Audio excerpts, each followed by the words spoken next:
Esta live conta com o apoio do Banco Itaú. A gente gostaria de informar todos que quem quiser fazer pergunta, basta mandar a questão para a gente aí pelo site do Correio ou pelas redes sociais, a gente vai encaminhar aqui aos nossos participantes. A gente conta aí com a presença, eu gostaria de chamar aqui o nosso primeiro convidado, o presidente do Banco Central, Roberto Campos Neto. Muito obrigado pela sua presença aqui no nosso debate. Eu tenho certeza que será profícua a nossa conversa. O senhor está... Ô, doutor Roberto, está me ouvindo? Oi, boa tarde. Estão me escutando? Eu estou te ouvindo bem, obrigado pela força aí que o senhor está nos dando mais uma vez. Muito obrigado, viu? Vamos ter um debate aqui muito bom. Obrigado a vocês pelo convite. Também gostaria de chamar aqui outro... Muito obrigado. Quer convidar agora o presidente da Federação Brasileira de Bancos, nosso querido Isaac Sidney Ferreira. Isaac, muito obrigado aí pela sua participação. Você está me ouvindo bem? Obrigado, Vicente. Meus cumprimentos ao presidente Roberto Campos Neto. Muito obrigado. A gente também vai ter a presença aqui do senador, que é líder do governo no Congresso. Não sei se o senador já está na linha. Já está na linha, senador? Bom, a senadora está entrando aí no sistema e daqui a pouquinho quem se junta a nós ao debate é o presidente da Câmara, o deputado Rodrigo Maia. Ele acabou de posar em Brasília, mas já se comprometeu em instantes em participar aqui do nosso debate. A gente sabe que o sistema financeiro é vital aí para o desenvolvimento de qualquer país, né, para a economia de qualquer país, mas nem sempre o sistema financeiro funciona a contento, à altura da demanda da sociedade. Não por acaso a gente vê uma série de críticas aí em relação aos bancos, então a gente tem todo hoje uma oportunidade para tentar esclarecer as dúvidas. Também a gente tem visto nos últimos dias muitas críticas em relação ao papel do governo, né, para minimizar os impactos da pandemia na economia. O governo anunciou uma série de linhas de crédito, mas várias delas com dificuldades aí de acesso por parte de empresas e da população, e há projetos no Congresso que podem criar uma nova crise. A gente já tem uma crise política, uma crise sanitária e uma crise econômica. Ter uma crise bancária agora não é o que ninguém deseja e não vai ser bom para ninguém.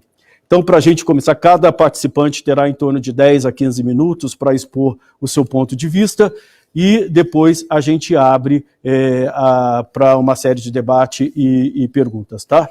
Então, a gente gostaria de começar com o senhor, presidente do Banco Central, Roberto Campos Neto. Por gentileza, a palavra é sua. Por que o sistema financeiro é tão importante para a retomada da economia?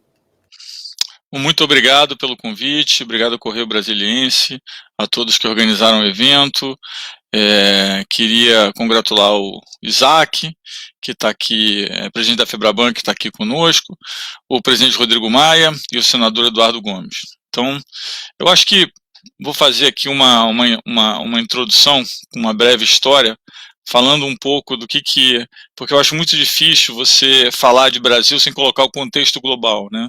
Uma vez que vários países e vários sistemas estão passando pelo mesmo problema, ao mesmo tempo.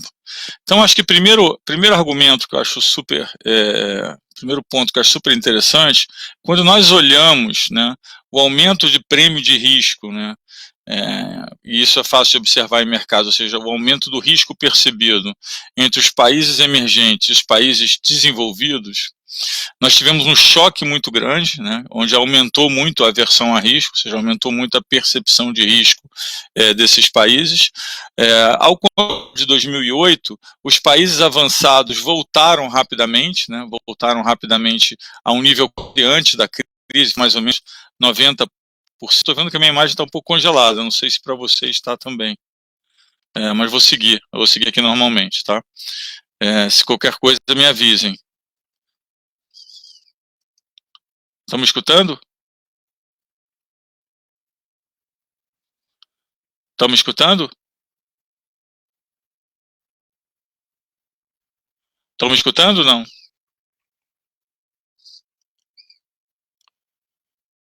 Eu vi que congelou a imagem, ficou preto e retornou agora. Pode seguir? Então tá. Então, como eu vinha dizendo, eu acho que quando nós olhamos a percepção de risco entre o mundo desenvolvido e o mundo emergente, a percepção de risco teve um aumento muito grande para os dois, para o mundo emergente e para o mundo emergente, para o mundo emergente e para o mundo desenvolvido, mas ao contrário de 2008, para o mundo desenvolvido ela voltou mais rapidamente do que o mundo emergente. Então, primeiro, por que isso está acontecendo? Por que dessa vez a crise, a percepção da crise, ela retornou mais rápido à normalidade nos países desenvolvidos do que nos países emergentes?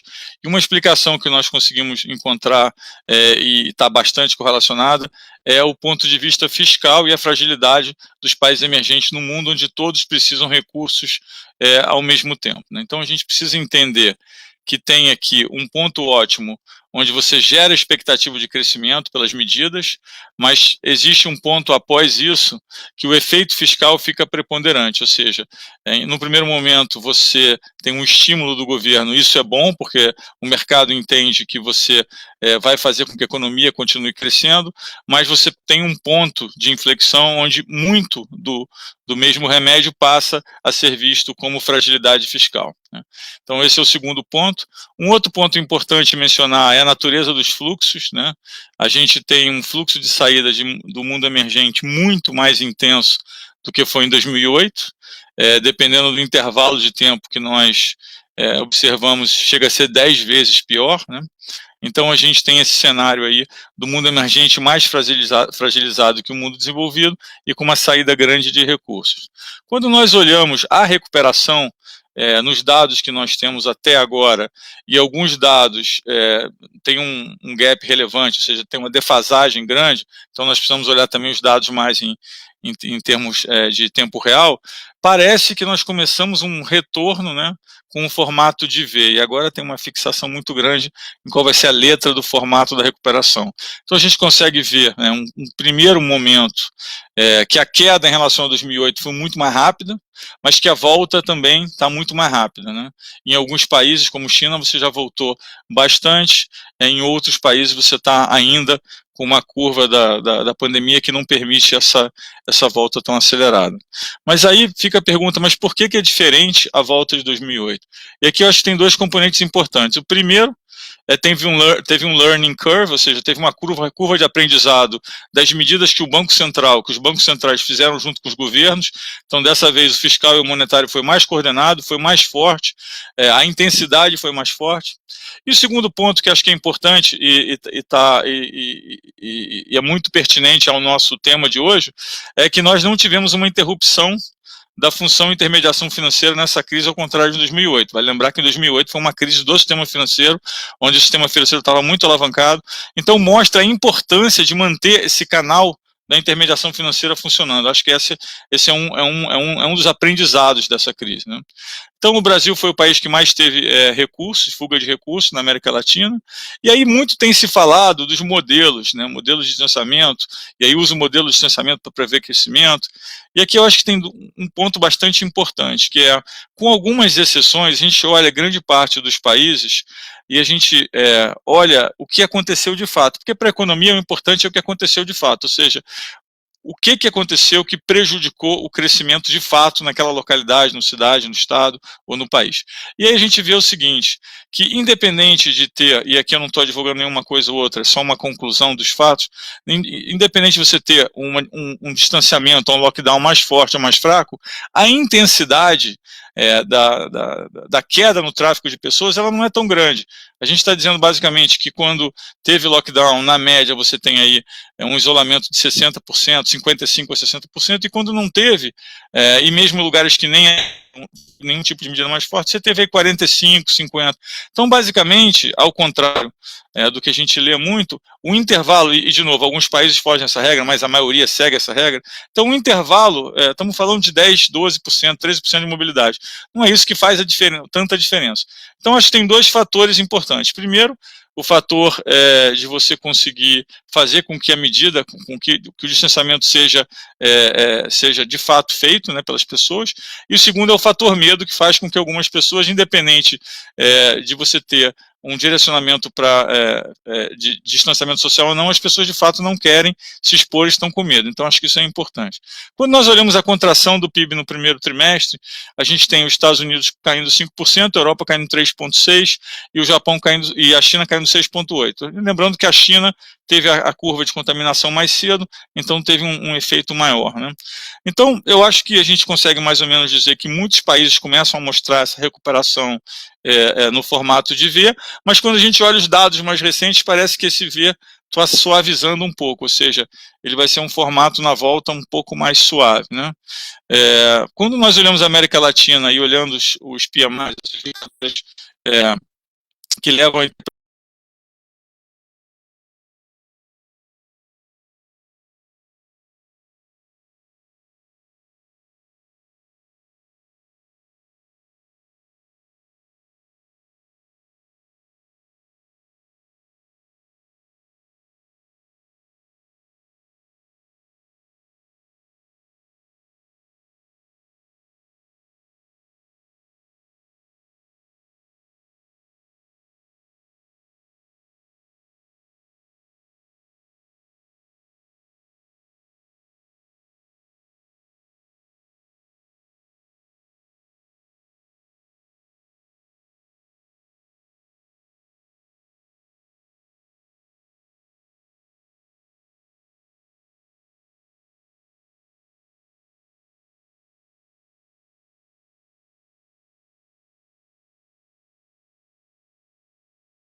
Gente, eu queria pedir desculpas porque a gente teve uma instabilidade da internet aqui na região, mas a gente volta aqui com o nosso Correio Talks.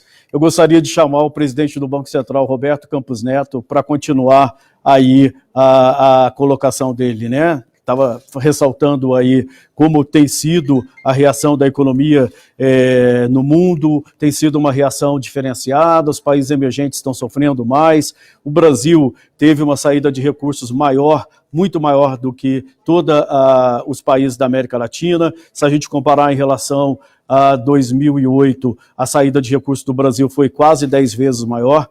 Então a gente queria ouvir, ele estava colocando aí sobre a questão se a retomada da economia vai ser em V ou em L, ainda não se sabe ao certo qual a letra, né, que vai ditar a retomada do crescimento. Então, eu gostaria de saber se a gente já tem contato com o presidente do... A gente já está buscando também o Isaac de volta e estamos entrando com o Celardo Gomes e com o presidente da Câmara, Rodrigo.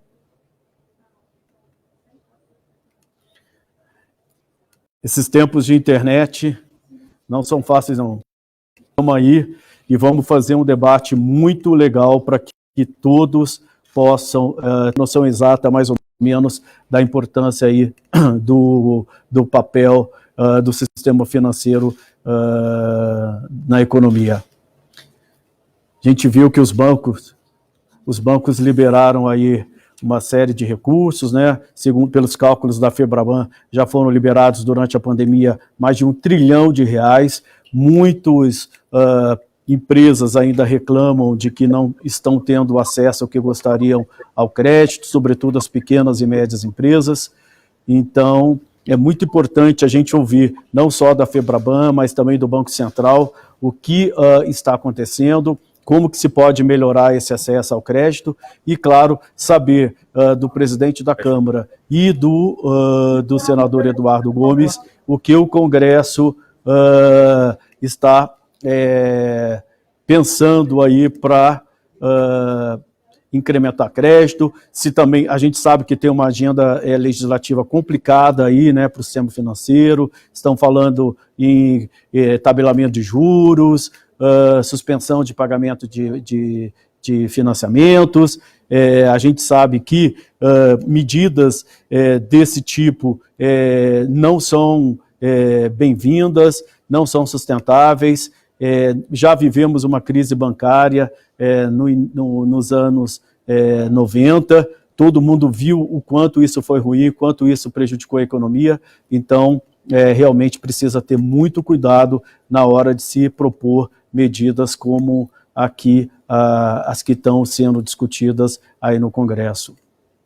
Eu acho que a gente já conseguiu o retorno do presidente do Banco Central. Estamos aguardando aqui para a gente retomar o nosso Correio Talks. Essa queda da internet aqui acho que foi provocada por um curto de energia aqui no setor de indústrias gráficas, onde fica o Correio Brasiliense. Então a gente pede mil desculpas aí, mas a gente vai retomar aqui nosso seminário, nosso webinar tão logo seja possível.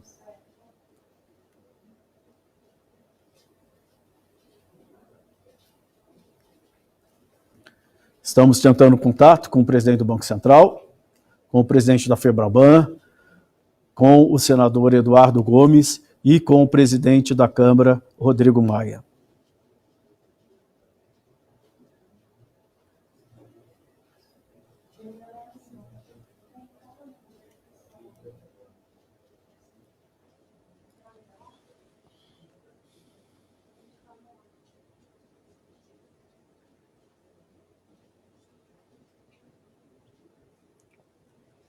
Conseguimos o contato, técnica? Nossa técnica está tentando aqui ajustar todos os contatos. A gente está tentando voltar aqui.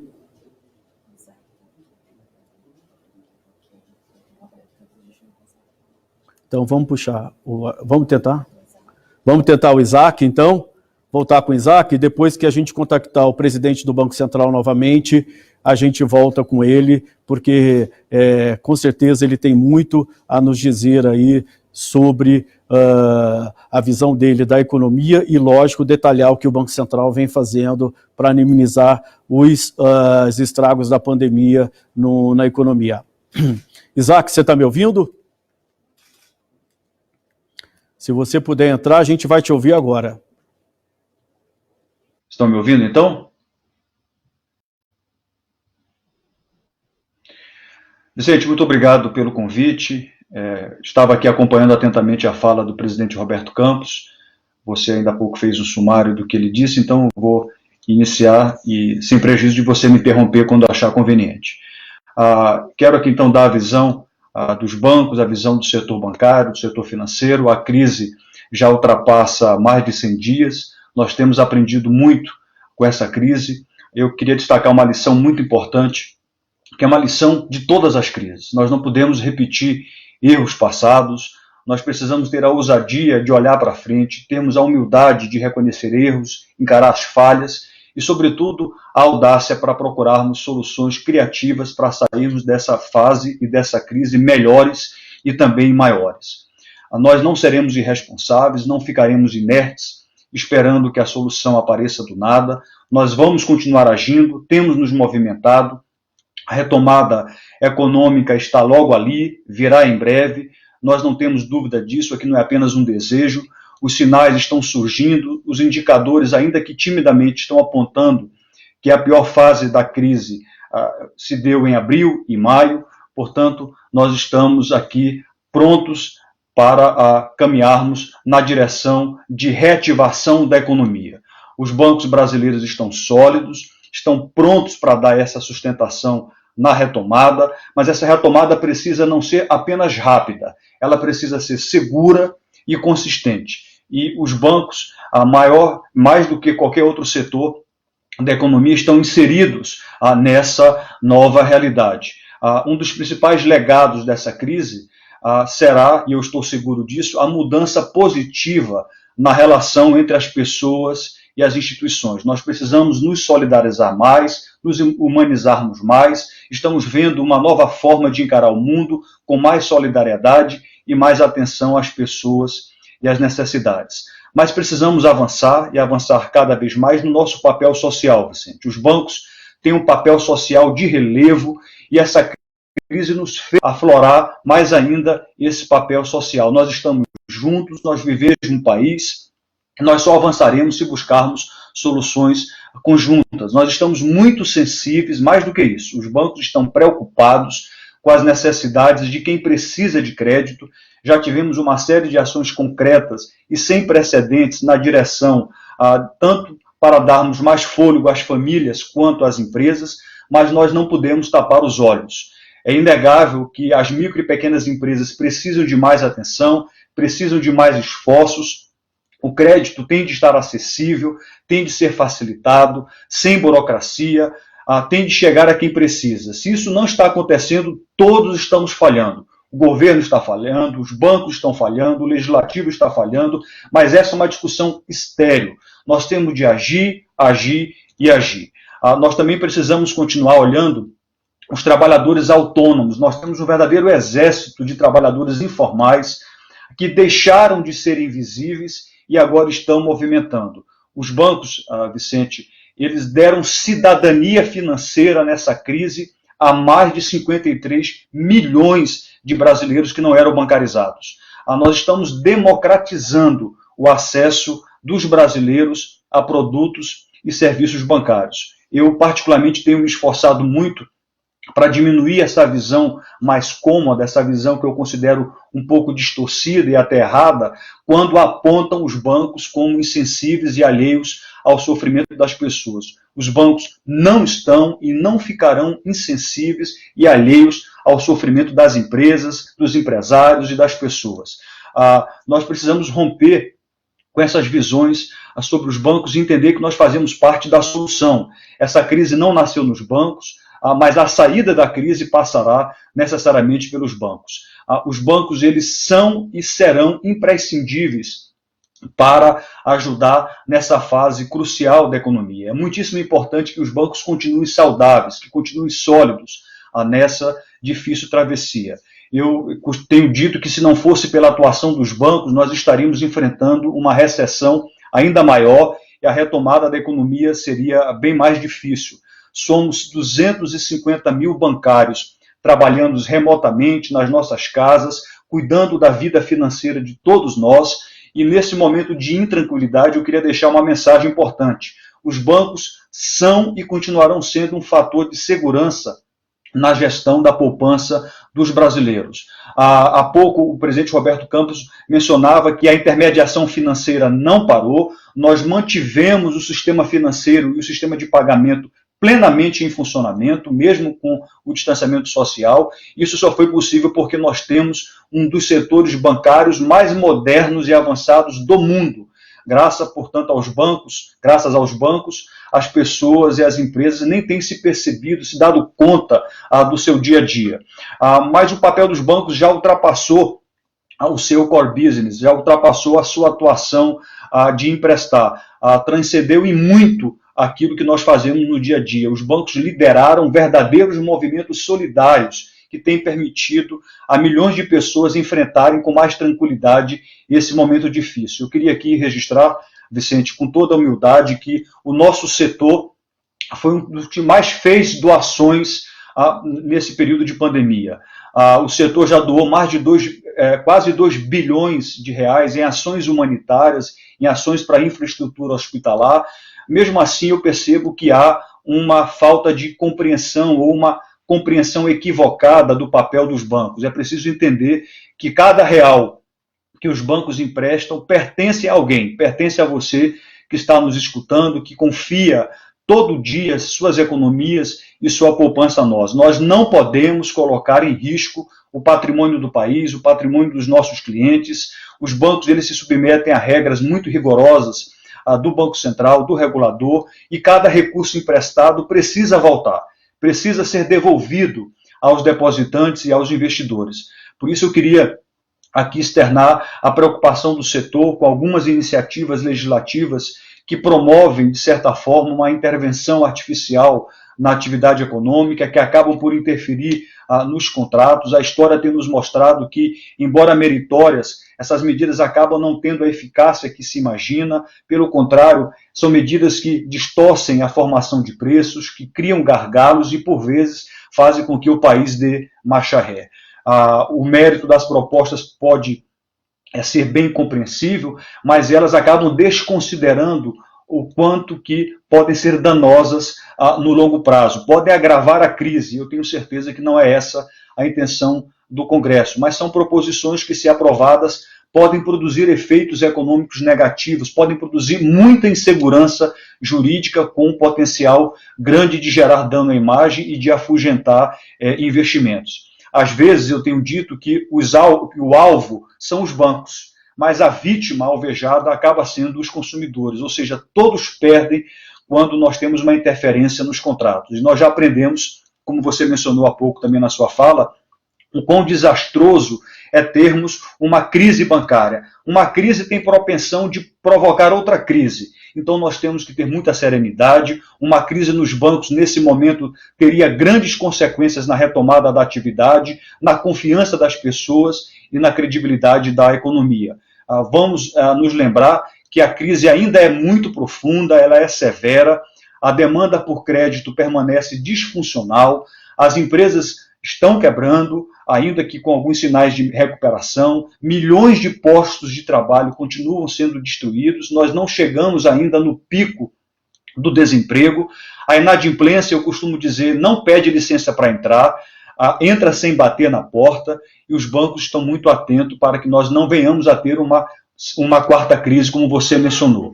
Por outro lado, eu queria ressaltar que os bancos nunca tiveram uma atuação tão proativa como estamos tendo nessa crise. E eu não vou me cansar de repetir isso. E o faço porque é importante que nós possamos ter a coragem de enfrentar esse debate.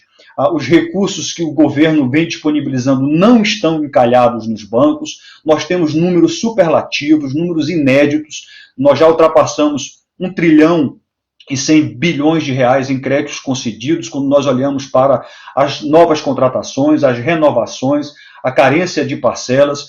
O setor bancário já renegociou quase 12 milhões de contratos e nós já demos alívio em carências de parcelas, ou seja, suspendendo prestações por até 180 dias em algo em torno de 100 bilhões de reais. Mas nós sabemos e temos a consciência de que, embora já tendo concedido 1,1 trilhão de reais, isso não foi suficiente.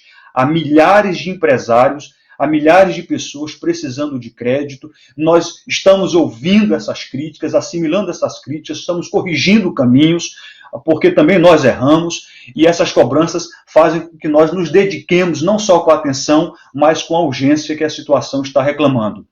O cenário ainda é muito adverso, muitas economias mundo afora estão assumindo o risco de crédito das empresas e dos setores mais atingidos pela crise. Nós precisamos continuar fazendo isso. Como eu mencionei, os programas de crédito do governo são bons, estão dando resultados, precisam ser mais efetivos porque existem problemas. Os bancos, ao lado do governo, do Banco Central, da Câmara dos Deputados, do Senado, todos nós estamos juntos procurando solucionar esses problemas. Mas o Estado precisa simplificar as regras, menos burocracia, mais flexibilidade, mais assunção do risco de crédito de quem foi mais atingido pela crise. Não adianta aqui ficarmos procurando culpados, porque nós andaríamos em círculo e não sairíamos do lugar. Temos de atacar também os problemas reais da economia. Com isso eu vou já finalizando essa minha fala introdutória. Nós somos um país com um emaranhado de leis, muitas normas, muita burocracia, que em nada ajudam a vida dos empreendedores, e isso já existia antes da crise. Não foi não surgiu com a crise. O nosso sistema tributário é caótico, infelizmente se tornou um entrave para o crescimento econômico por conta da sua complexidade. São muitas distorções no sistema tributário. Eu quero aqui, inclusive, cumprimentar o deputado Rodrigo Maia, que tem, juntamente com o deputado Agnaldo Ribeiro, procurado retomar essa agenda da reforma tributária. Nós precisamos enfrentar isso. Eu acredito, mais do que isso, eu torço muito para que as reformas estruturais saiam do papel, nós não aguardemos a crise para a retomada da agenda estrutural. A gravidade da pandemia levou o governo temporariamente a focar em outras prioridades, mas eu estou certo que nós precisamos retomar a agenda de reformas. Nós precisamos fazer um ajuste fiscal que retome uma trajetória sustentável do ponto de vista da dívida pública e uma agenda de reformas que possa, de fato, endereçar os problemas. Nós precisamos fazer uma reforma administrativa, o Estado é pesado, o Estado é inchado, tudo gera custos e nós temos de enfrentar isso. E o jogo da retomada precisa ser jogado. Nós temos muitas oportunidades para investimento em infraestrutura. O Congresso agora deu um grande exemplo ao aprovar o novo marco do saneamento básico. É fundamental isso. Há uma clara disposição para atrairmos capitais para esse setor. A inflação está em patamares jamais vistos, as taxas de juros da economia básica, igualmente. Eu quero também aqui cumprimentar o trabalho primoroso do Banco Central nesse sentido. Isso estimula os investimentos de longo prazo, estimula o mercado de capitais. Nós vamos ter juros baixos por um bom tempo no mundo e no Brasil. Essa é uma grande oportunidade. A gente já está vendo deslocamento de investidores em busca de ativos de renda fixa mais longos, de ações, crédito privado. Portanto, nós precisamos aproveitar essa enorme janela de oportunidade das taxas de juros mais baixas, que também aliviam o comprometimento de renda das famílias. É um novo mundo que está se abrindo para nós, eu diria que com potencial de impacto semelhante ao que nós vimos com a implantação do Plano Real. Eu vou voltar a falar mais à frente de algo que eu tenho dito que é uma ferida que precisa cicatrizar, que são as altas taxas de juros. Existem causas estruturais para isso, e eu volto a falar no momento do debate.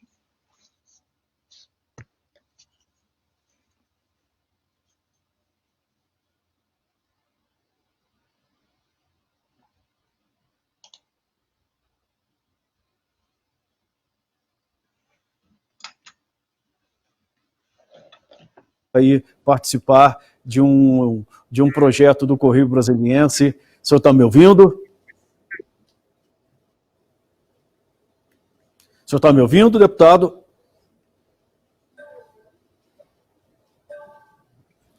Estamos aguardando aí o deputado Rodrigo Maia. Ele tinha conectado, já fomos avisados aqui pela técnica que ele estava entrando aí na linha. Deputado Rodrigo Maia, o senhor está me ouvindo? Então vamos chamar o presidente do Banco Central. Doutor Roberto, o senhor quer continuar as suas colocações? O senhor, infelizmente, foi interrompido aí por uma queda de energia, uma queda do sistema, mas a gente está muito interessado em ouvi-lo. Por gentileza, desculpa aí, tá? Essas coisas acontecem, a tecnologia ajuda esse debate, mas infelizmente a gente foi prejudicado aí pela queda de energia. O senhor está me ouvindo?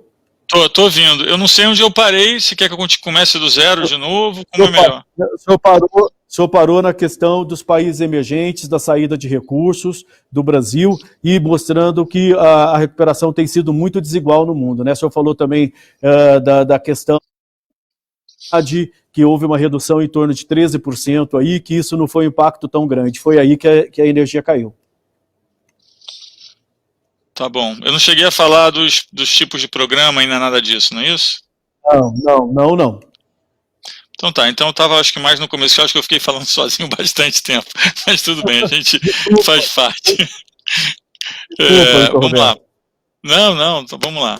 Então acho que a gente falou um pouco dos elementos globais dessa crise, né? Falei um pouco da parte da curva de contaminação e do efeito do distanciamento social, mostrando que, na verdade, o que a gente enxerga em termos de tráfego na economia, que é o que importa para o crescimento econômico, ele varia menos do que se imagina entre os lugares que adotaram um distanciamento forte e os que não.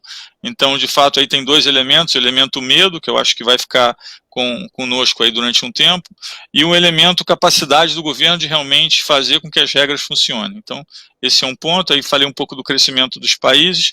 O primeiro PIB foi negativo nos Estados Unidos, na Europa e na China. A China foi mais negativa porque ela estava no processo anterior, né? E aí falei também que muitos países parece que já estão começando uma recuperação em V, né? Parece que a gente está vendo uma recuperação em V. Talvez seja cedo ainda para dizer que é uma recuperação em V completa, mas pelo menos a primeira parte da recuperação a gente consegue ver que ela não está tão suave. Ela bateu e está voltando de forma mais rápida, né? Aí já falando um pouco das medidas, dos tipos de medidas de enfrentamento que existem, né? Já passando um pouco mais para o nosso campo aqui. Então a gente tem política monetária, a gente tem liquidez e capital, então medidas de política monetária, medidas de liquidez e capital. A gente tem medidas de transferência direta, que é basicamente o programa que o governo fez, por exemplo, de auxílio emergencial. E aí vale lembrar que medidas de transferência direta nós temos tanto para pessoa física quanto para pessoa jurídica. Nós temos também a parte de impostos, aí é cancelamento ou postergamento de impostos e linhas de crédito. Então vamos pensar que nós temos 5 tipos de medidas: política monetária, liquidez e capital, transferência direta de recursos, impostos e linhas de crédito. Então eu diria que o Brasil foi bem nas primeiras 4, e eu diria que em linhas de crédito é onde nós precisamos evoluir ainda. Quando nós pensamos a parte do Banco Central, né, das medidas que foram feitas pelo Banco Central, nós fomos o primeiro Banco Central do mercado emergente a fazer uma medida grande de liquidez, foi uma liberação de compulsória no comecinho de março, e fomos o que mais fizemos 16% do PIB, né? Então eu sempre digo que a gente prefere errar por mais do que errar por menos. É muito importante manter o sistema financeiro funcionando num momento como esse, porque a capacidade de alocar recursos é o que vai fazer a economia voltar num formato mais desejado. E eu mencionei, inclusive, a diferença da crise de 2008 para a crise de agora mostra a importância dessa função de intermediação financeira.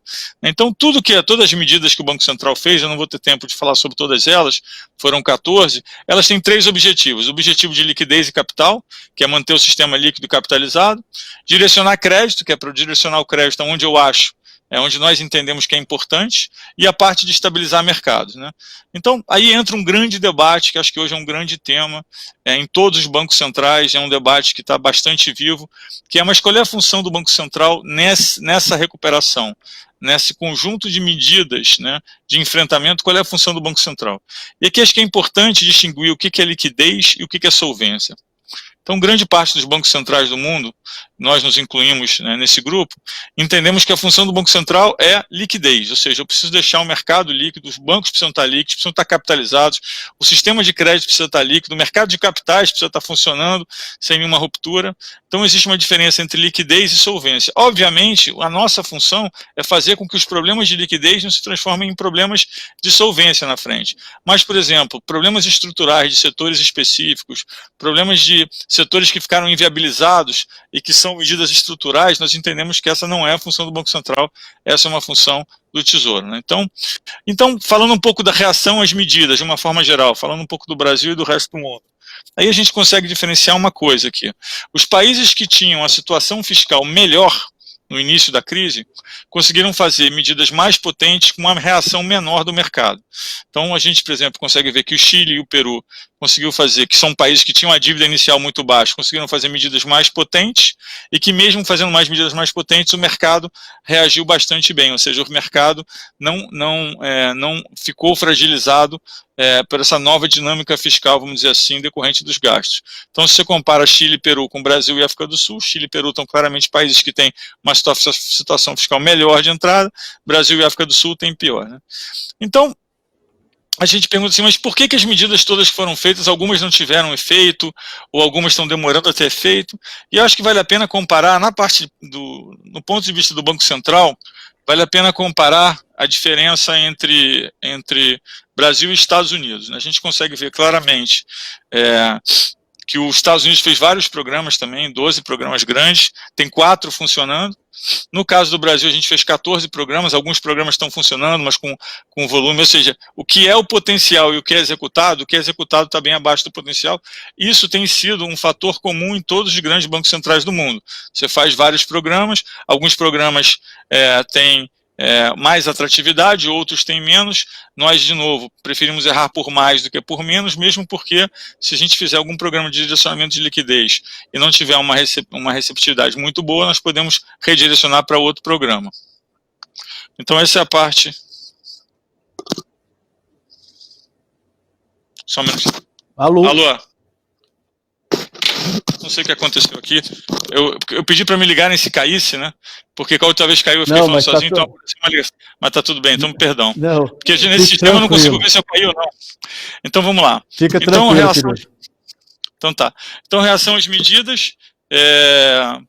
Então a gente falou um pouco comparando o Brasil com os Estados Unidos. E aí, o que nós estamos vendo de efeito no Brasil?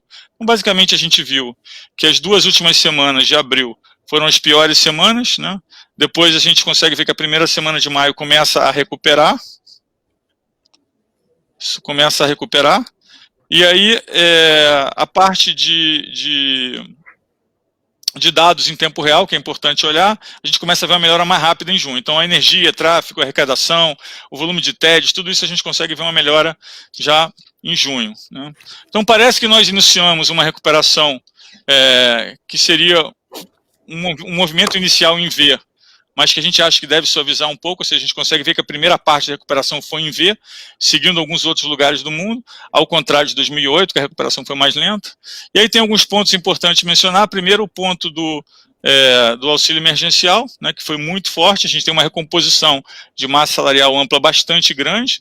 Isso tem um consumo represado que nós entendemos que ainda vai entrar na economia, então isso gera um otimismo a mais. E a gente vê também que tem muitos programas de crédito, da última parte que foi mencionada de linhas de crédito, das 5 que eu mencionei, que vão entrar em vigor agora. Então, nós temos muitos programas entrando ao mesmo tempo agora. A parte de inflação, eu não vou me alongar muito, está bem comportada esse ano, e nós entendemos que ano que vem também. O desemprego, como foi mencionado pelo Isaac, a gente ainda vai ver uma piora antes de ver uma melhora. Esse é um dado que tende a demorar mais para melhorar. Mas aí acho que a pergunta mais importante relacionada ao tema de hoje mas quais foram os efeitos das medidas do Banco Central? Então, primeiro, a gente vê que teve uma estabilização grande nos mercados financeiros. A gente vê que o mercado de debenture, por exemplo, que estava tendo uma reação muito forte, com alguns fundos, inclusive, que estavam prestes a ter que fechar para resgate, a gente consegue ver uma normalização. Então, na parte de estabilização de mercados, nós entendemos que as medidas foram efetivas. A gente olha o crédito e vê o crédito crescendo a 2 dígitos. Se a gente pegar o crescimento de crédito no Brasil e comparar com outros países de mercado emergente, a gente consegue ver que o crédito no Brasil está crescendo num ritmo bem superior aos outros mercados emergentes, a maioria nem está crescendo, né? E se comparar países desenvolvidos, com exceção dos Estados Unidos, também o Brasil está crescendo o crédito bem acima. Então, apesar de existir esse sentimento de não estar sendo atendido, porque a demanda de crédito é muito grande, a verdade é que a oferta de crédito, através das medidas que o Banco Central tomou, né, tem crescido a 2 dígitos, e em relação a 2019, que foi um ano forte de crescimento também. Então, um outro ponto é em relação ao preço, ou seja, o spread. A gente vê também que todas as linhas de crédito, o spread caiu, com raras exceções. Então, não é só o volume que está crescendo, o preço está caindo. Então, isso também facilita. Obviamente, tem aí um fator importante, que é as grandes empresas que geralmente têm o spread mais baixo tomaram mais crédito, então tem esse viés. Mas mesmo quando nós separamos esse viés, ainda assim vemos o crédito caindo spread em quase todas as modalidades. Um outro mito que precisa ser desfeito é que não, o crédito só está crescendo em banco público. Isso não é verdade. A gente olha os dados do Banco Central e 75% das novas concessões estão nos bancos privados, e 60% das rolagens também. Então, depois das medidas do Banco Central, a partir da 8ª, 9ª semana da crise, a gente consegue ver que o sistema de crédito melhorou. Mas aí a pergunta é, mas nós estamos contentes? A resposta é provavelmente não, né? A gente começou a ver o volume caindo um pouco na ponta nas últimas 2 semanas, e por isso entramos com um novo grupo de medidas, né? E a gente acha que o crédito precisa chegar melhor na pequena e média empresa. Então, todas as medidas que foram adotadas no último bloco de medidas são medidas direcionadas à pequena e média empresa. Então, é muito importante entender isso, né? Então, essas medidas que têm um potencial acima de 200 bi são todas para pequenas e médias. E aí, para terminar, o que nós entendemos que é o pós-pandemia, né, em termos de sistema financeiro? Eu acho que um preço que os sistemas financeiros sempre pagaram em toda a crise é um preço de ter uma enorme concentração quando você sai da crise, né? Então, a gente entende que o sistema do Brasil funciona bem, é competitivo, né? Nós entendemos que é um sistema que tem até aumentado a competição. Se olha, o índice de concentração ele tem caído, né? Mas a gente tem uma agenda de competição, inovação e inclusão que ela segue forte. A gente tem o Pix, tem o Open Banking, tem uma inovação no sistema de câmbio. Isso eu quero deixar bem claro, que é uma agenda que, independente do Covid, ela segue, todos os prazos estão mantidos, e é importante a gente manter esse direcionamento. Então eu acho que a gente tem que construir o sistema financeiro do futuro. Essa crise vai mostrar que vários hábitos vão ser modificados, a população já está digitalizada, o pagamento do auxílio emergencial foi em grande parte feito através de uma plataforma digital. Você tinha pessoas invisíveis que agora são clientes de banco, são clientes digitais. Isso vai mudar a dinâmica financeira para frente, né? Então, em geral, nós estamos otimistas com os projetos que estamos desenvolvendo. É isso, queria agradecer a oportunidade e pedir desculpa a todos pelos problemas técnicos que tivemos aí. Obrigado.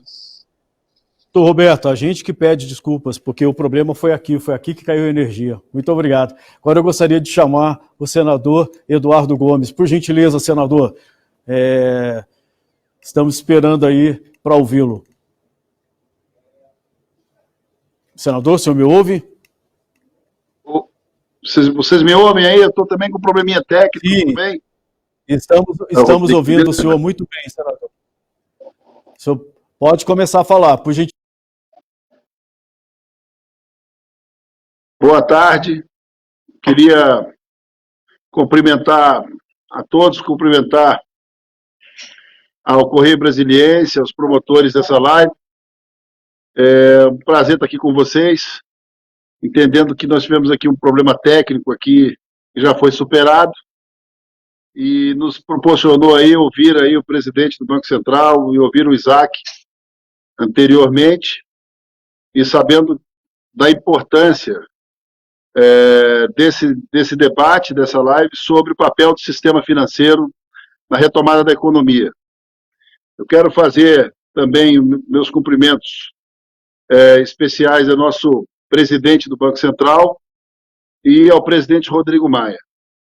Nos últimos 4 meses, o Congresso Nacional, assim como o mundo inteiro, foi surpreendido com a pandemia e as suas consequências no mundo inteiro. E no processo legislativo isso não foi diferente, né? Uma série de medidas tomadas pelo governo federal, mas acompanhadas de perto e paralelamente a uma série de iniciativas do Poder Legislativo através da Câmara e do Senado, num processo de apresentação de sugestões, análise de matérias de emergência, que transformou também a nossa agenda, a agenda que o Congresso Nacional vinha tocando até o final do ano de 2019. Então, isso tudo pegou a todos nós de maneira surpreendente. Uma coisa a gente registra como positivo nesse funcionamento. Primeiro, a capacidade do presidente Davi Alcolumbre e do presidente Rodrigo Maia em coordenar com as lideranças partidárias um sistema de prioridades e um sistema de sintonia mínima com o poder legislativo e com o executivo e com os agentes da economia brasileira para projetos que trouxessem melhores condições num tempo mais rápido, né? Então, todos os temas, rigorosamente todos os temas, desde os de saúde especificamente, até os temas de assistência social, discutidos no Congresso Nacional nos últimos 4 meses, têm ou efeito ou amparo no sistema financeiro brasileiro, né? Desde o atendimento de aproximadamente 250 bilhões de reais no auxílio emergencial, que é operado pela Caixa Econômica, mas também com a parceria de alguns bancos, até a oferta de crédito, que nós votamos aqui novas condições para que ela fosse oferecida aos pequenos e médios empresários, e isso, talvez de todas as matérias discutidas recentemente aqui no Congresso Nacional, talvez seja a matéria com o maior questionamento sobre a possibilidade de atendimento do sistema financeiro e dos bancos.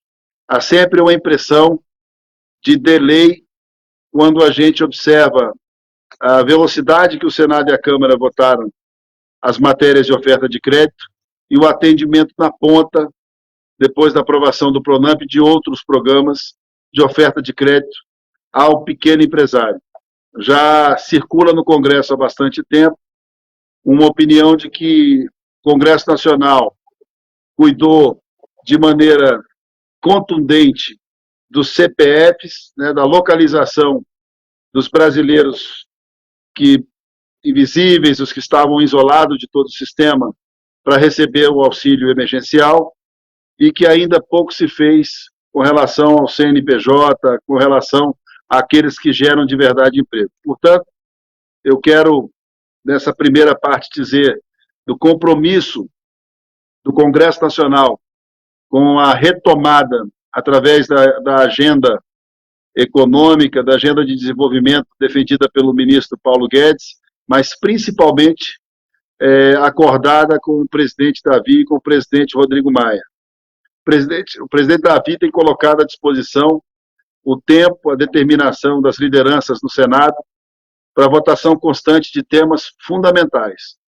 Mas o presidente Rodrigo Maia já tem aí uma recente tradição de enfrentar tabus, capacidade de diálogo para a votação da reforma da Previdência, da reestruturação de diversos setores, e eu tenho certeza também que dos dois presidentes surgirá ambiente para a independência do Banco Central, quando for adequada, quando chegar o momento, discussão sobre o sistema regulatório, ambiente de contratos, e principalmente na interpretação que a gente, que não é economista e especialista, tem de ter do sistema financeiro e as suas consequências no endividamento de toda a ordem, que vai ser aí a herança desse período de pandemia. Então aí fica o nosso questionamento para essa sintonia entre a agenda do Congresso Nacional e a agenda da economia, sempre com aquela visão que eu tenho certeza que não sou minoria no Congresso Nacional, na visão que nós políticos temos do sistema financeiro. Eu não entendo muito do sistema financeiro, mas os 20 anos de mandato me deixaram uma certeza. Os outros setores em que a gente se considera especialista, todos, sem exceção, dependem da saúde do sistema financeiro para avançarem, para terem condição de geração de emprego e renda e melhor qualidade de vida. Portanto, essa guerra permanente entre o debate de custos dos serviços, do debate dos juros e das circunstâncias em que a gente lida com o sistema financeiro, tem, mesmo em todo o quadro de caos da pandemia, uma oportunidade única de uma agenda ajustada, tirando, como eu disse, vendo de maneira positiva o momento histórico que vive o Congresso Nacional, de termos dois presidentes do Senado e da Câmara com capacidade de diálogo, com temperança, com capacidade de retirar dessa agenda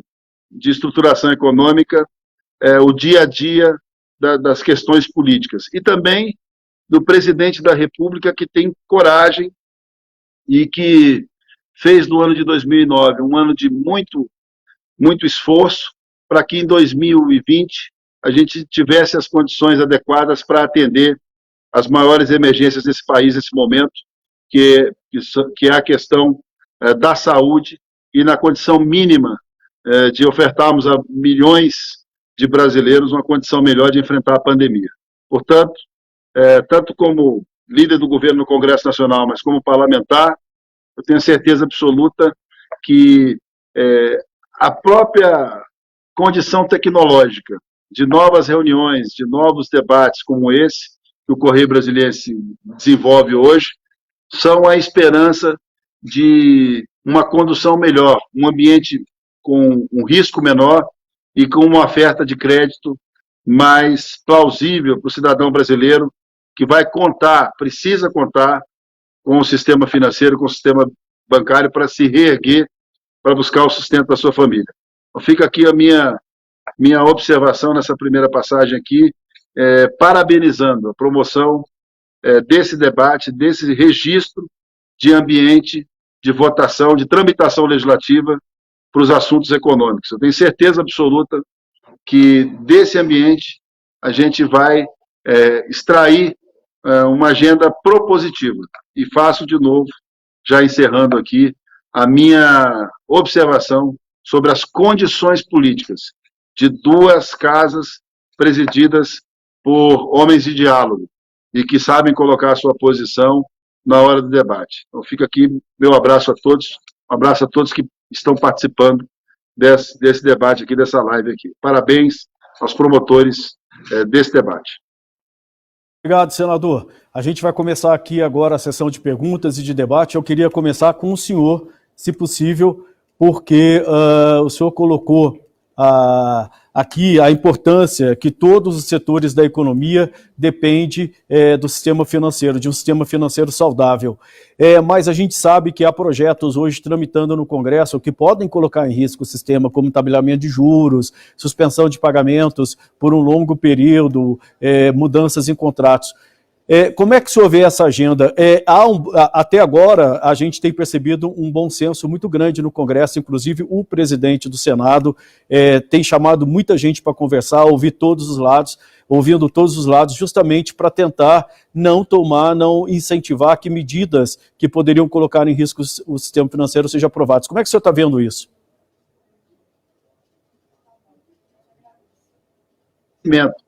De que nem sempre o caminho mais fácil é o caminho daquilo que a gente quer, mas que não encontra ambiente para que seja executado. Sendo mais claro, qualquer proposta utópica encontra, primeiro, a responsabilidade dos parlamentares, segundo, como eu já tinha dito antes, a capacidade de dois presidentes, tanto o presidente Rodrigo Maia como o presidente Davi Alcolumbre, de equilibrar o debate com senso de realidade, mas também é preciso admitir, e a gente sabe a capacidade de autocrítica da própria FEBRABAN, tá aí o Isaac, de todo o sistema, quando existem ainda reparos a serem feitos com relação à oferta de crédito. Como eu disse, nós temos que conter qualquer proposta demagógica, porque é um setor que só consegue responder com a realidade. Então a gente não costuma dizer aqui no Congresso Nacional que decreto não define juro, mas a gente precisa entender também que alguma coisa no sistema precisa funcionar melhor com o apoio de todos, para que a gente não tenha essa sensação de delay, mais ou menos o que a gente está sentindo aqui na transmissão dessa live. Você recebe uma notícia de oferta de crédito a milhões de pequenos empresários e essa resposta na ponta demora um pouco a chegar. Então, que a gente responda a toda essa dificuldade, evoluindo cada um pouco e sabendo que só tem uma coisa pior do que o crédito caro, é o crédito desregulado, né? Por outros sistemas que acabam ficando mais caros e completamente à margem da lei. Então, a gente quer deixar claro que existe hoje um ambiente de construção que precisa ser aproveitado e a gente não vai chegar a esse consenso sem passar por uma boa discussão. Para isso que serve o parlamento. Vamos discutir e tentar retirar bom senso das nossas discussões antes de colocar no papel.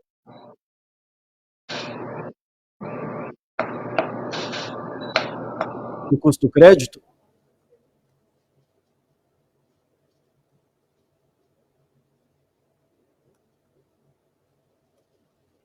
Bem, senador, o senhor está me ouvindo?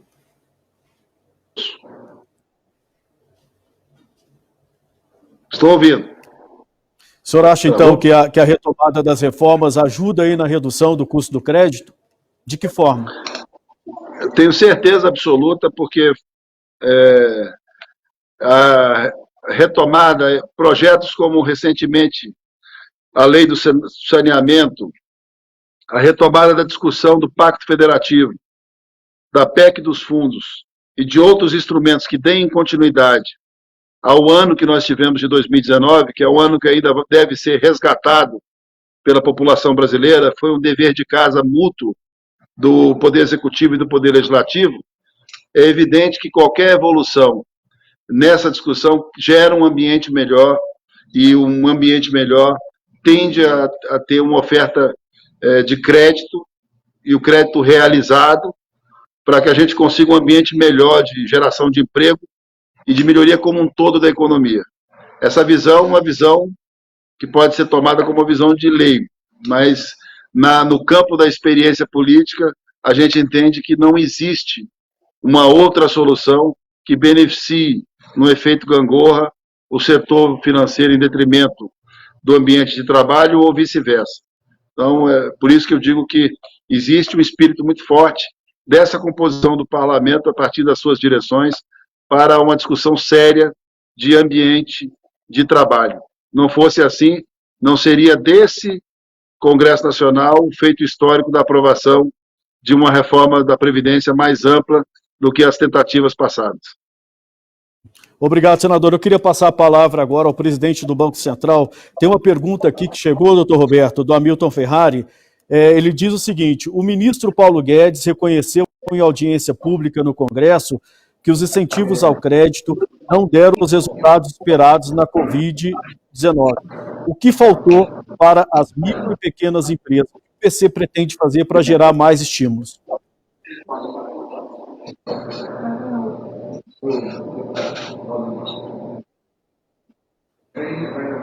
Obrigado pela pergunta, Vicente. Tô ouvindo, aqui eu estava no mute aqui. Obrigado pela pergunta. Eu acho que a gente precisa primeiro entender o que é crédito, né? Eu na minha fala, disse que nós temos 5 tipos de medidas, né, que foram adotadas em enfrentamento da crise no mundo. A gente tem liquidez e capital, que são medidas típicas do Banco Central para manter o sistema líquido e capitalizado. Nós temos medidas de política monetária. Nós temos medidas de transferência direta, que não é uma função do Banco Central, é uma função do Tesouro. Nós temos medidas de impostos, que é você baixar um imposto, ou cancelar um imposto, ou adiar um imposto. E nós temos transferência direta, que também é uma função do Tesouro, que é uma transferência direta do Tesouro para alguns setores da economia, né?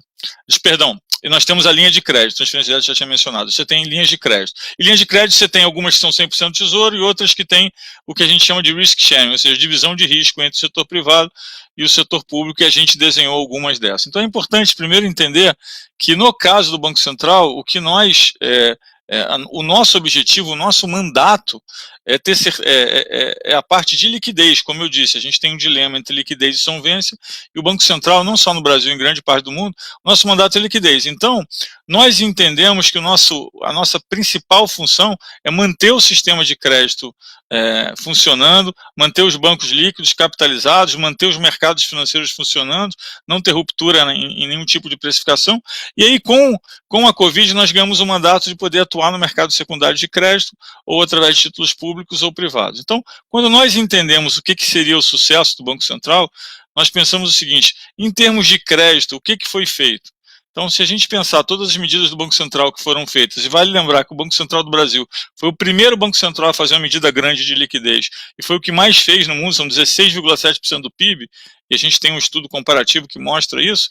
A gente consegue ver que a partir da 8ª para a 9ª semana da crise, a gente começou a conseguir inverter a queda de crédito, e o crédito começou a subir.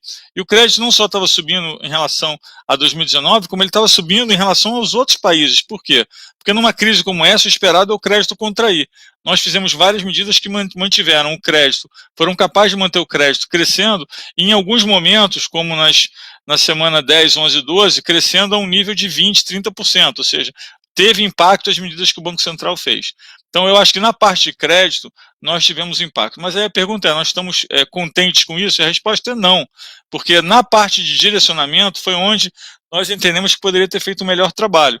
Nós entendemos que o crédito tinha que ser mais direcionado para pequenas e médias empresas. Mas aí tem que ter uma diferenciação entre o que o Banco Central tem capacidade de fazer.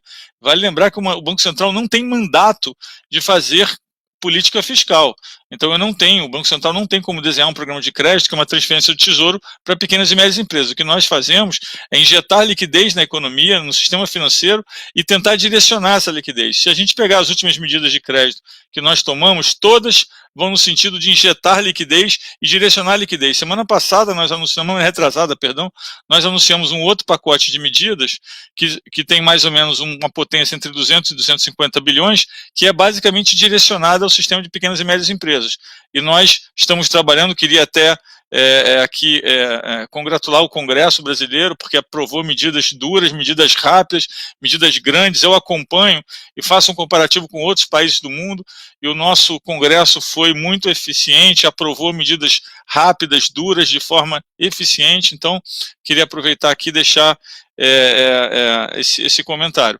Mas, de novo, o que nós entendemos que poderia ter sido melhor são esses programas de linhas de crédito, que é um programa que o governo tem em alguns momentos junto com a iniciativa privada, ou em alguns casos 100% do Tesouro.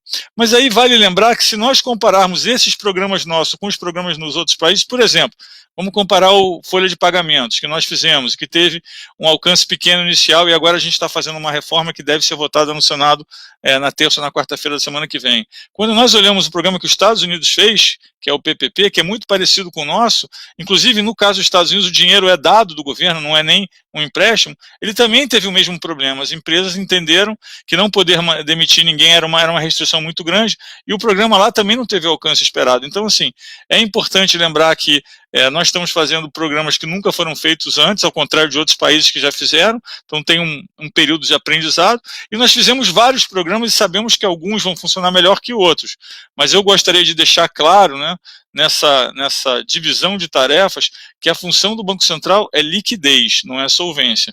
E no quesito liquidez, o crédito no Brasil sobe mais do que quase todos os países emergentes e sobe mais que quase todos os países envolvidos, né? Então, as medidas que foram feitas tiveram efeitos. Obrigado. Com o senhor, porque tem uma pergunta do Antônio Elias.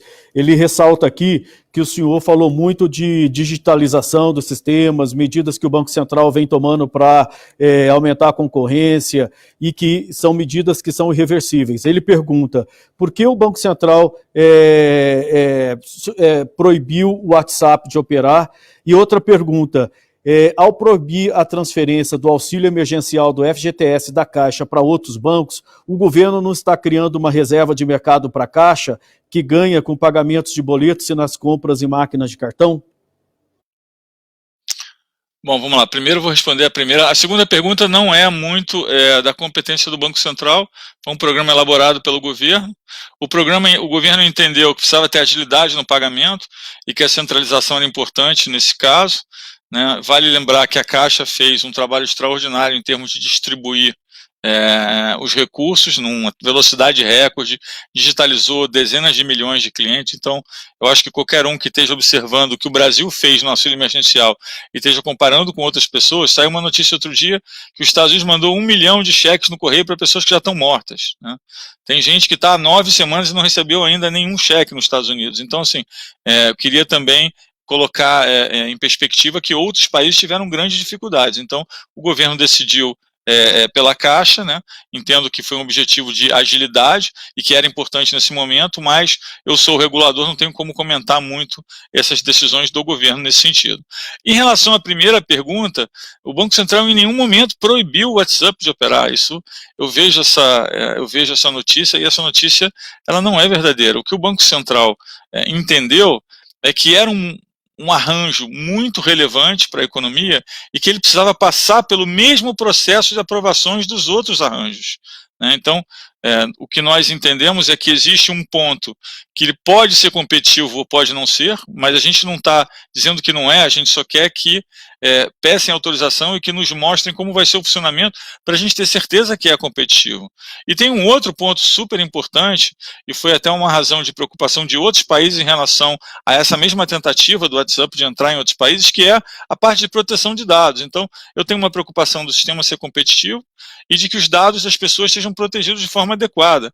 Em nenhum momento o Banco Central proibiu nada, e o Banco Central está disposto a autorizar assim que for seguido o mesmo trilho dos outros arranjos, né?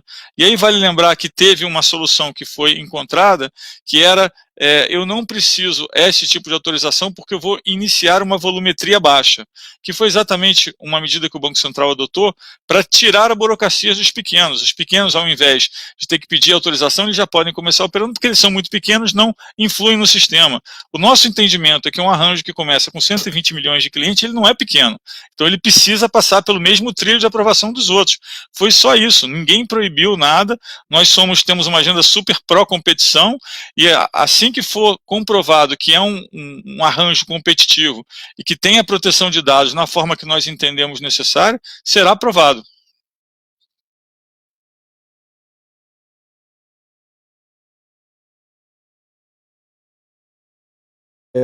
Eu queria ouvir de você o seguinte: por que os bancos têm uma imagem tão ruim no país, né? E o que as instituições financeiras estão fazendo para ajudar na retomada, né, do país? Como isso pode ficar claro para a população? Não, eu acho que uma coisa que a gente vê bem clara, quando eu mencionei isso na minha fala, quando a gente compara essa crise com a crise de 2008, a primeira coisa que impressiona, essa é uma crise que foi basicamente um coma induzido. Você fez todo mundo parar tudo durante um tempo. Ao passo que em 2008 foi uma crise do sistema financeiro que estava mais concentrada no mundo desenvolvido. Se a gente pegar a velocidade de saída dessa crise e a velocidade da saída da crise de 2008 foi muito mais lento, vai ser muito mais lento. A gente já tem dados suficientes para ver que 2008 é pior do que essa recuperação vai ser mais rápida. Então, uma das conclusões que nós tiramos disso é que o setor financeiro é muito importante para alocar recursos de forma eficiente. Então, o setor financeiro tem um papel fundamental. Eu acho que o estigma da sociedade em relação ao sistema financeiro no Brasil está no fato do spread ser alto e ser mais alto que alguns outros países. Quando nós estudamos o spread, eu falei muito sobre isso, né, e converso muito com os bancos sobre isso, a gente consegue identificar algumas causas da distorção de por que o spread no Brasil é um pouco mais alto. O Isaac mencionou o sistema tributário.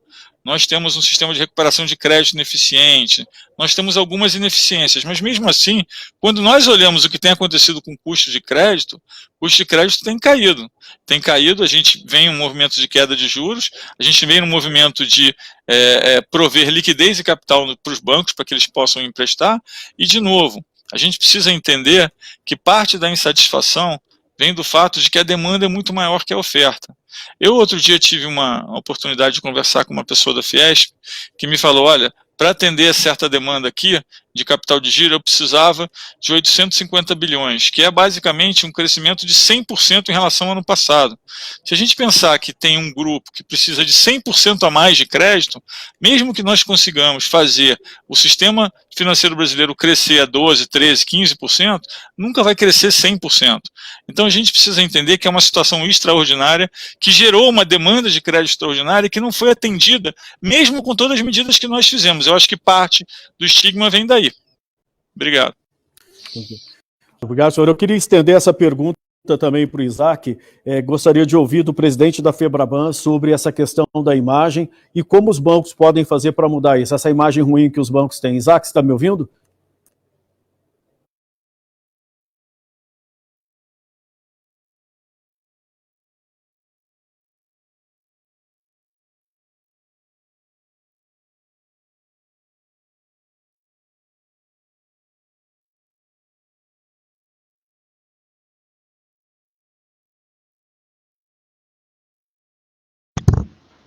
Me ouvem agora? Bom, então eu vou retomar aqui a resposta. Vicente, há mesmo uma imagem ruim dos bancos. Quando nós pensamos em bancos, dificilmente vem à nossa mente algo de mais positivo, né? Banco nos faz lembrar de contas, de dívidas, de juros, de tarifas, de lucros, mas às vezes eu fico pensando como é que seriam nossas vidas sem um banco. Como que nós compraríamos as roupas que vestimos, a comida que nós nos alimentamos, como nós conseguiríamos ir a um restaurante, fazer uma viagem, enfim, tantas coisas mais, sem que milhões de transações bancárias fossem quase que instantaneamente feitas. E quem cuida disso tudo?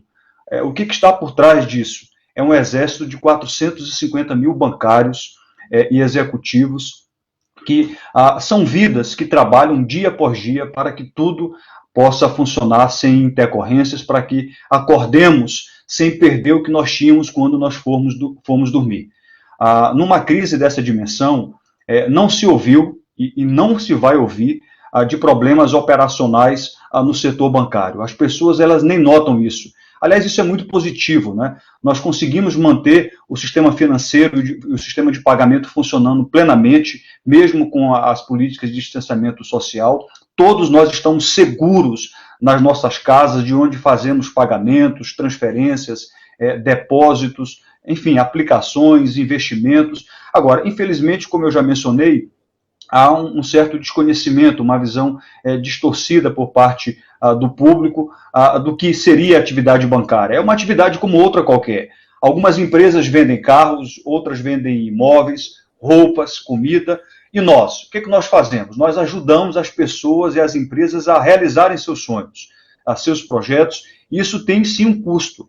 Nessa crise, os bancos, eu também já mencionei isso, são parte da solução. Eu tenho certeza que se não fosse pela atuação dos bancos, nós estaríamos enfrentando uma recessão ainda maior e a retomada da economia seria bem mais difícil, Vicente. Isso só foi possível porque nós temos um setor bancário moderno, muito avançado, as facilidades do acesso remoto, e aí através dos vários canais, internet, mobile bank, enfim, demais aplicativos, estão totalmente incorporados no dia a dia da nossa população bancarizada. Eu volto a repetir aqui um dado importante. Nós bancarizamos 53 milhões de pessoas que estavam à margem do sistema financeiro nacional.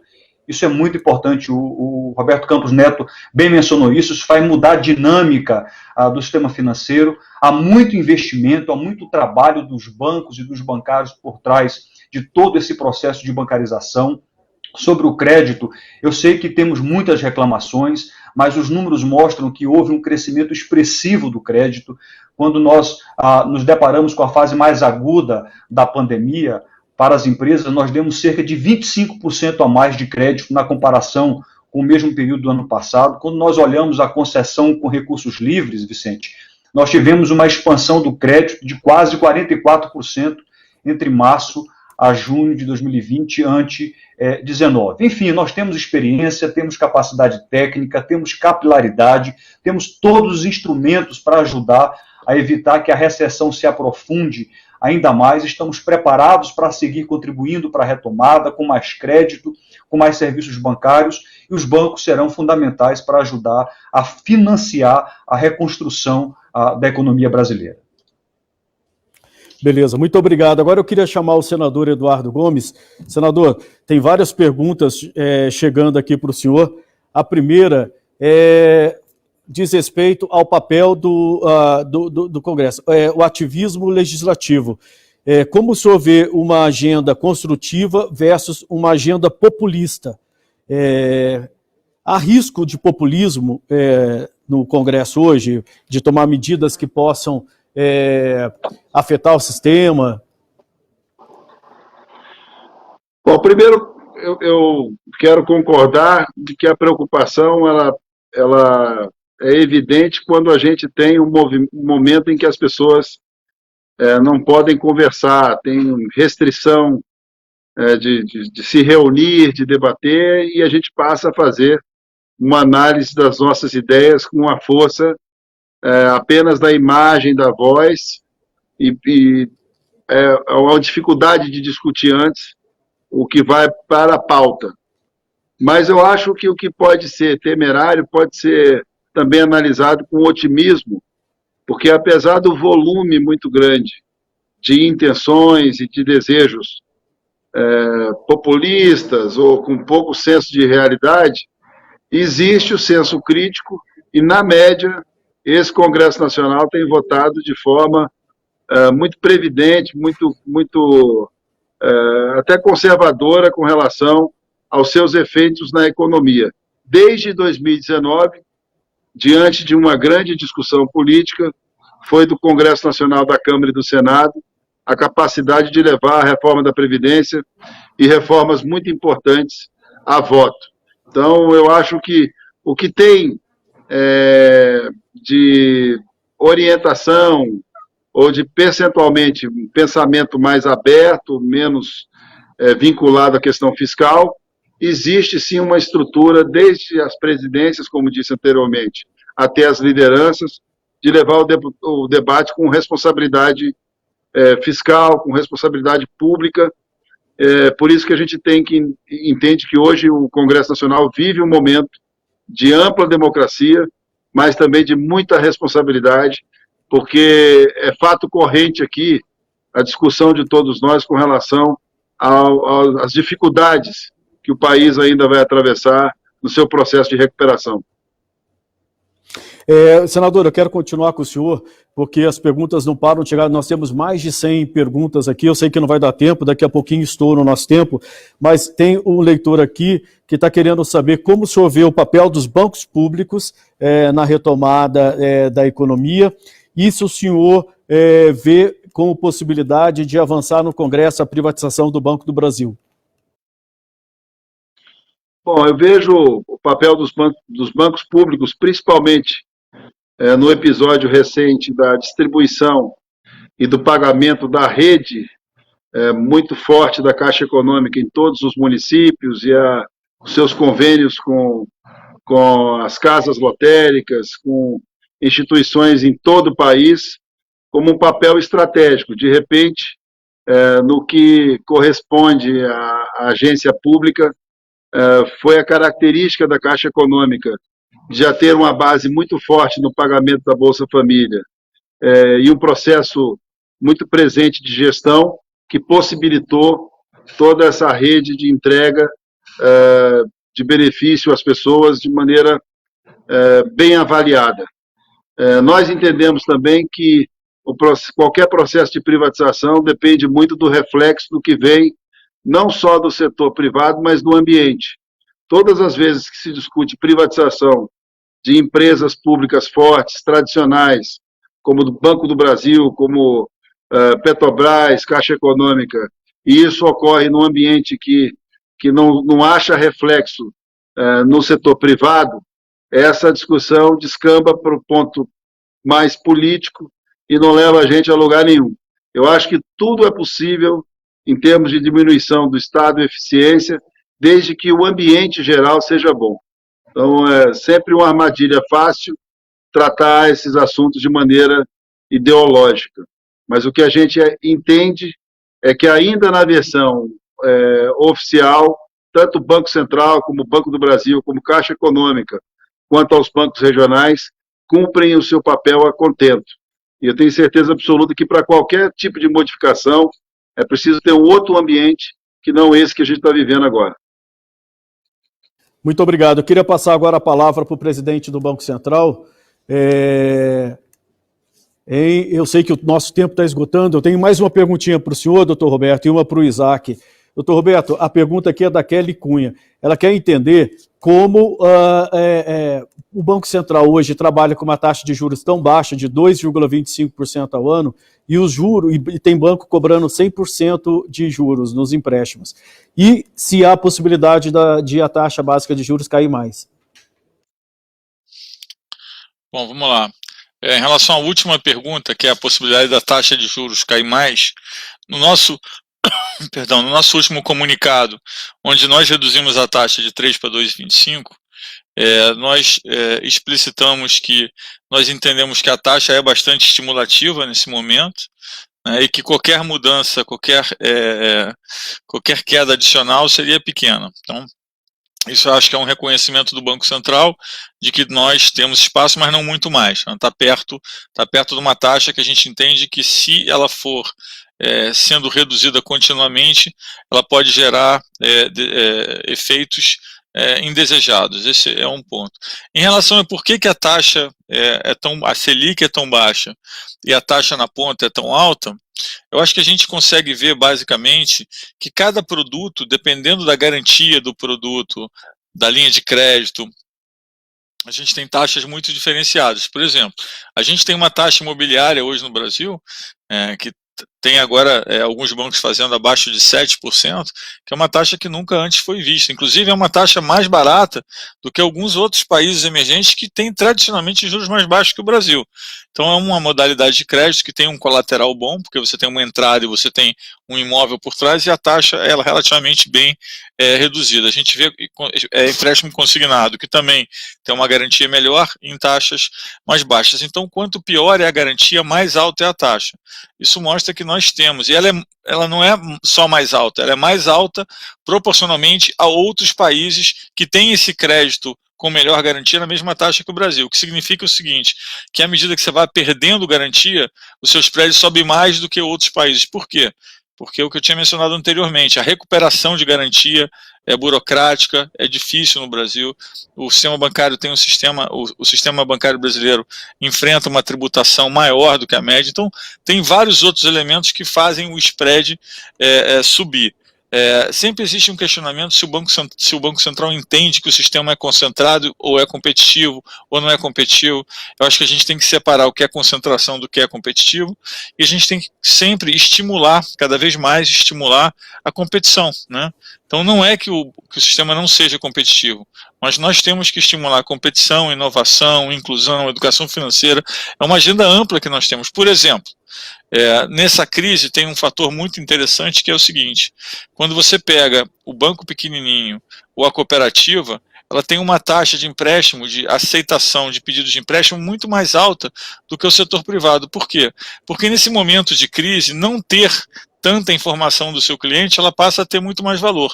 Como as cooperativas conhecem mais o negócio dos seus clientes, elas estão mais na ponta, a gente viu até outro dia um estudo do Sebrae que mostra que a aceitação de pedidos de empréstimo das cooperativas é 3 vezes maior do que o sistema privado, o sistema de banco privado. Então nós incentivamos as cooperativas, incentivamos as fintechs, estamos incentivando o microcrédito. Então acho que é um movimento rumo a essa inovação com inclusão que não vai parar, ele vai continuar e faz parte da agenda do Banco Central.